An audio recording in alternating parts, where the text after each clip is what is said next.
What are we going to talk about? My new tattoos? Spider web, the elbow spider web. New one.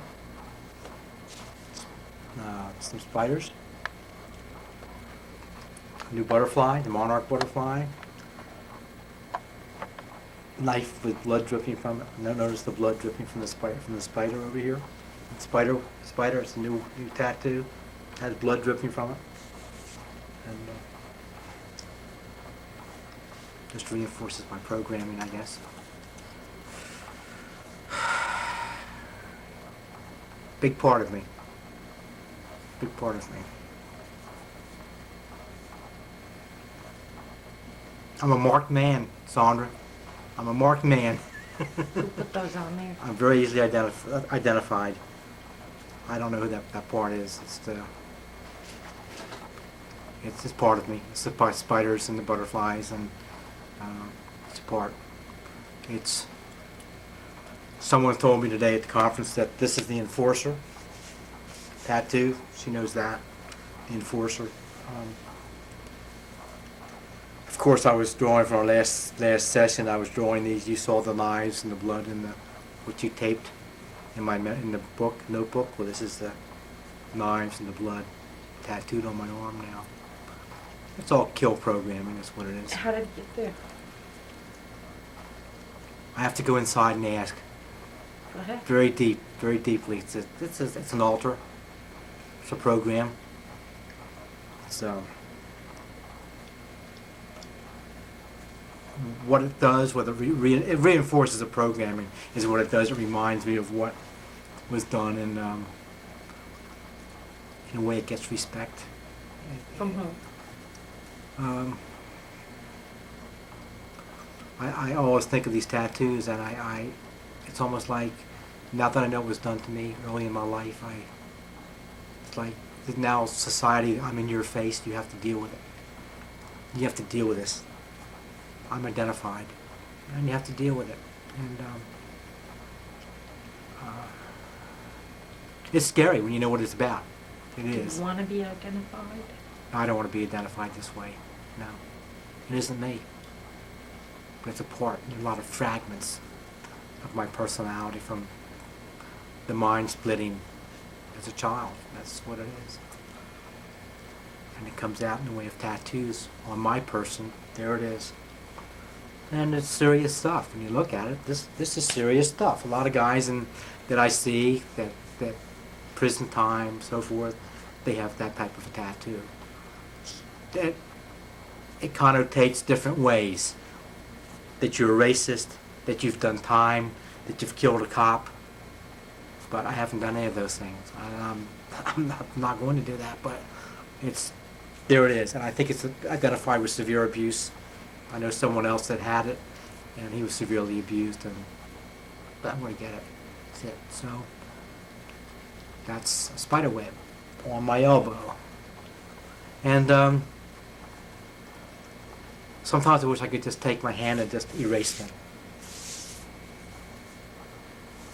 But it puts me in a different dimension with all this stuff. It connects me to what they want to connect me with. The programmers. For what I'm supposed to carry out, and I have to live with it. And someone asked me, I'm on a survivor list, and one survivor asked me, well, what are your access codes? And I said, Terry, what are my access codes? I don't know what my access codes are. And she said, Dave, they're tattooed on your body. Your tattoos are your access codes.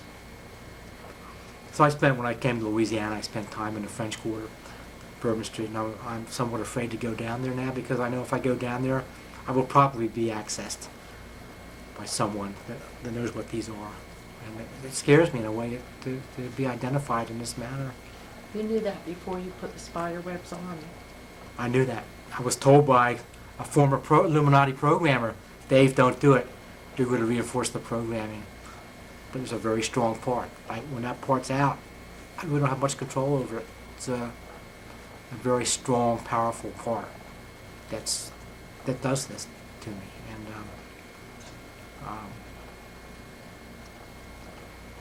it's like I know I shouldn't do it, but I'm powerless to stop it. So there they are. I got to deal with it. Society has to deal with it. When I was growing up as a child and I saw someone with these particular tattoos similar, I had fear.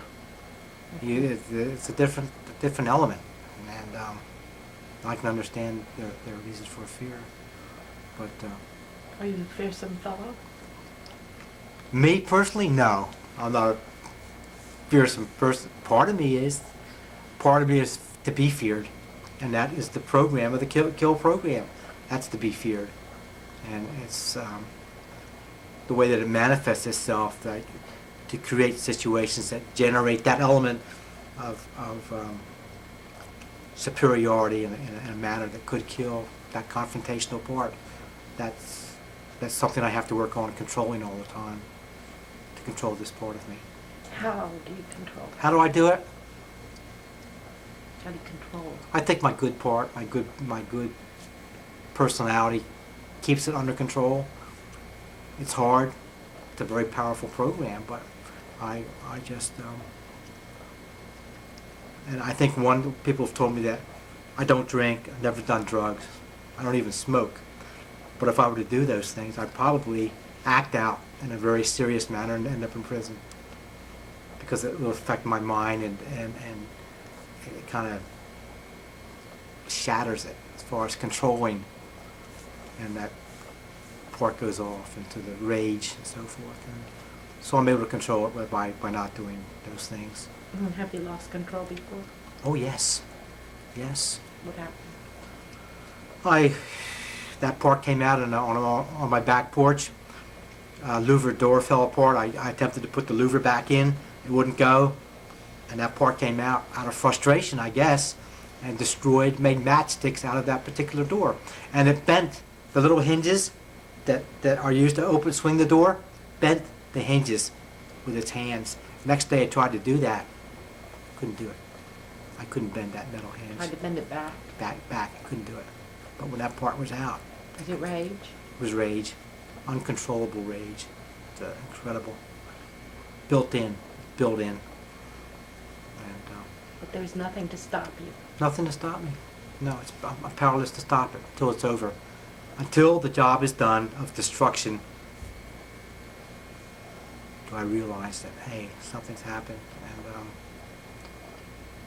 I'm really not conscious of it, aware of what's being done. It's like a detachment from what actually is happening. But when I get out of that part and I see what the damage that's been done, it becomes real to me. A very serious thing to deal with. I have to deal with that, and I just hope it doesn't get out, to hurt somebody. And get you locked up. Get me locked up. Exactly, and that's what they want to do. Why? I think that's part of their program, is to get these parts to act out in a manner to get put in prison. Why? Because they're sick minds. Number one, I think they have to perpetuate this sickness through the criminology, and I've always thought a lot about this. That why do we have so much violence in America? Why are they showing it so much on television? Number one, it creates jobs. If you get a detention, it generates a need for more law enforcement officers, and it perpetuates the law enforcement establishment. So you have to have criminals, right? Well, you don't need them. If everybody was good, not breaking laws, you wouldn't have a need for lawyers and criminologists and law enforcement officials, policemen, and so forth.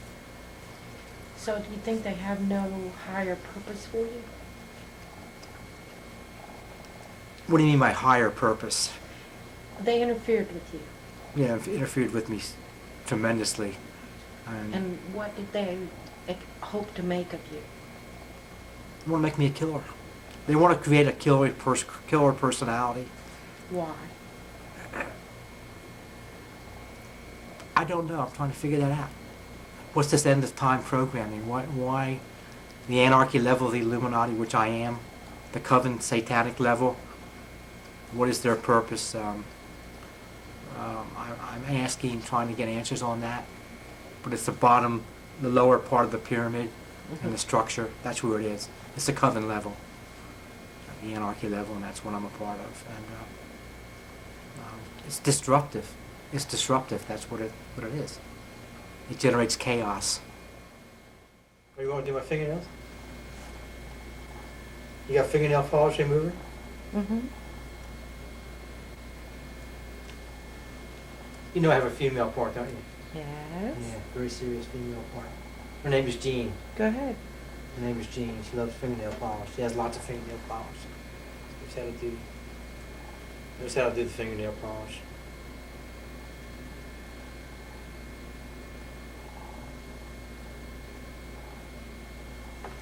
This fingernail polish is very trancing. Puts me into trance. Fingernails, very triggering.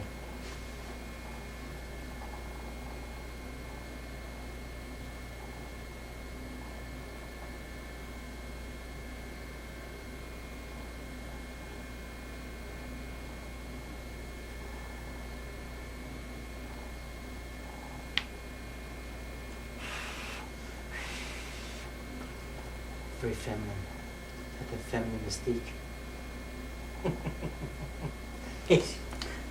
Very feminine.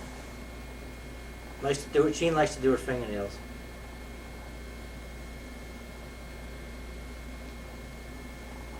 Likes to be all made up.